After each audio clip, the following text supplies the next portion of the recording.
Chapter 4 Hot Pursuit.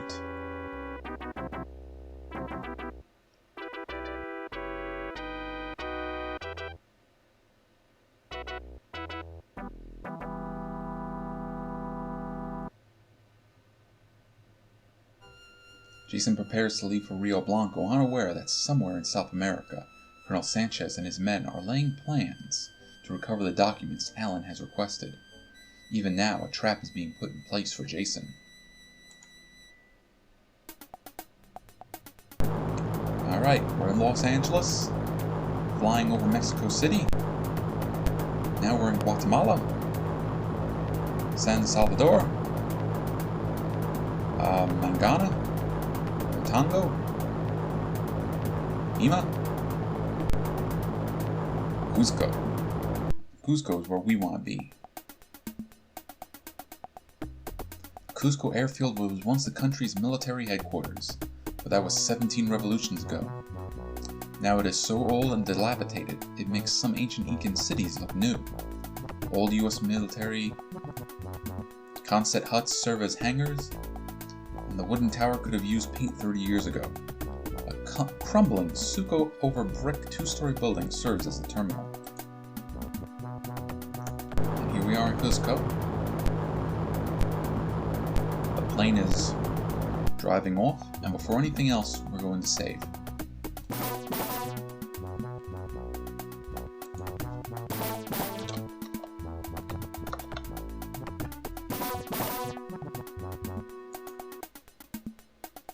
Now this can actually be a pretty quick chapter once you know everything you're supposed to do. But let's take a look around the airfield we're in right now. Very tired and worn looking, Fokker 10 is awaiting service. Airplane hangars. State-of-the-art wooden observation tower and deck. Radar equipped. 1945 Western Auto Cruise Master bicycle with attached tire pump. Well, a tire pump is actually something that could be pretty useful, so let's grab that. Pull the pump loose from the bicycle. A Peruvian national taking his daily siesta. Well, if he's asleep, that means he probably doesn't want to talk. Nope, he doesn't wish to be disturbed. The main terminal of Cuzco Airfield is in fact the only terminal of Cuzco Airfield.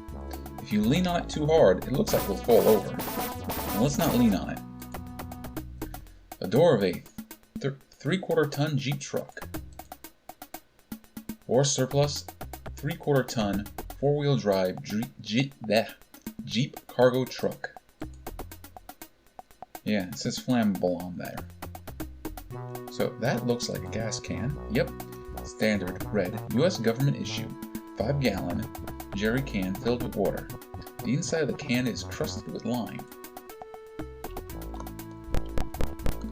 Well, if it's full of water, it might be useful for us. We're just going to try to grab it. Alright, you grab the jerry can off the truck. Now, what do you say we try opening the door to the truck?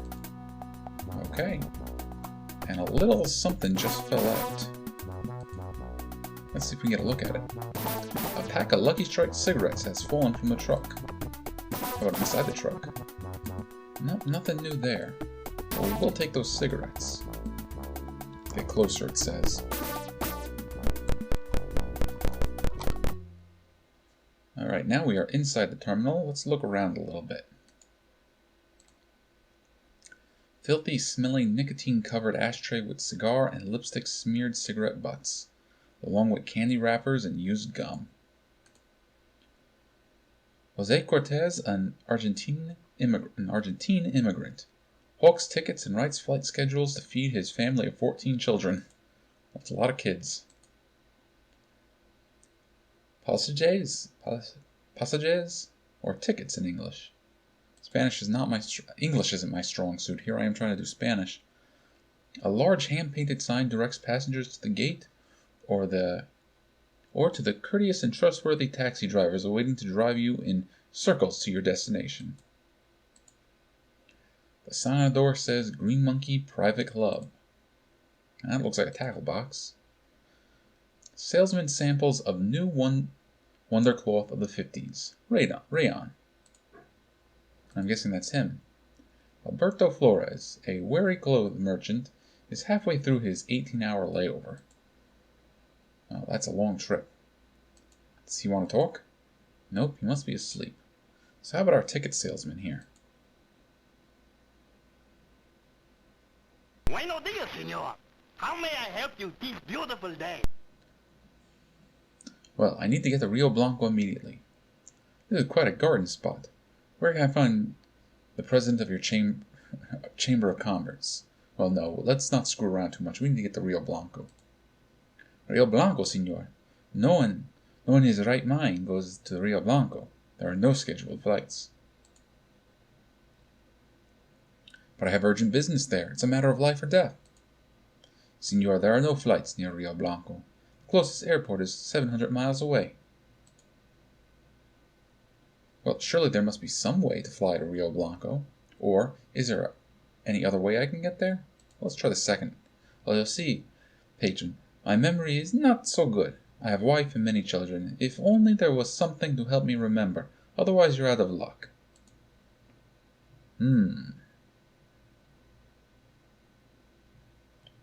Let's see, have you read L. Ron Hubbard's Dianetics? It can teach you 7 steps to a clear memory. Or perhaps a donation to your favorite charity would help you remember. Well, you know, sometimes you gotta grease some palms. Now I think you begin to see the light. Well, we got booted out of that conversation. So let's talk to him again. And let's offer him a little something. Let's offer him some of this money. Go to the Green Monkey. Oh. Go to the Green Monkey. Give the bartender with a long scar this card. He will know what to do. Alright, so it looks like we may have found our way. So let's go into the Green Monkey. The door opens and you go inside.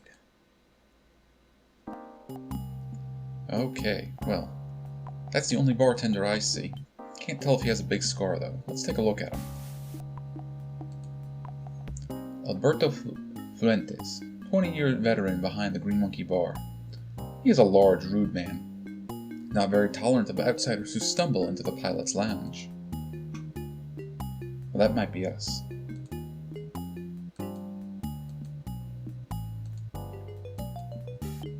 The creaky bamboo bar stools are gaily covered with red leather. Cigarette butts overflow this solid crystal ashtray. Looks like this place could use a good barmaid. Howard Estill and Turbo Collins, pilot and co-pilot for South Star Airlines, prepares for a flight. A freshly cracked bottle of Jack Daniel's Old No. 7. Bruce Ward, pilot extraordinaire and obviously a very good friend of Jack Daniel's. Well, why don't we try talking to the bartender? What do you want here? Well, we need to get to Rio Blanco. We don't need to be bothering this guy about lemonade. Do I look like a ticket agent? Well, you don't look like a ticket agent, but we have something here you might be interested in. Yeah? We're going to offer him the card we were just given. Talk to those pilots. They may know how to get to Rio Blanco. Okay, so let's try talking to the pilots. We cannot fly you to Rio Blanco. There may be someone else who will. Yeah? I got cargo for Rio Blanco. Well, what do you know? It looks like we found somebody who can take us to where we need to go.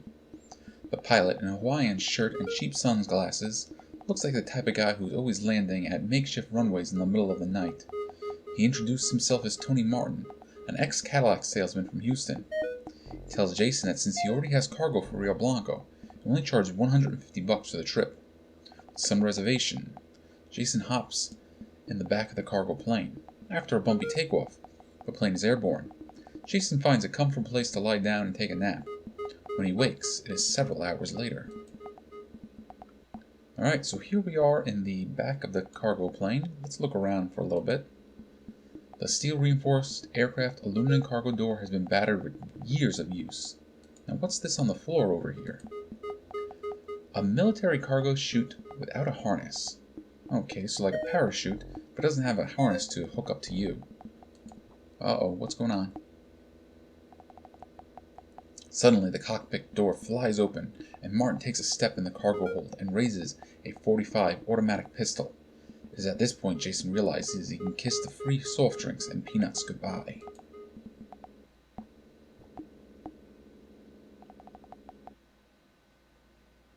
Step through the door, partner. You're gonna dive like a condor to a corpse. Well, that's it for this chapter. When we get together in the next video, we'll be doing Flight of Doom.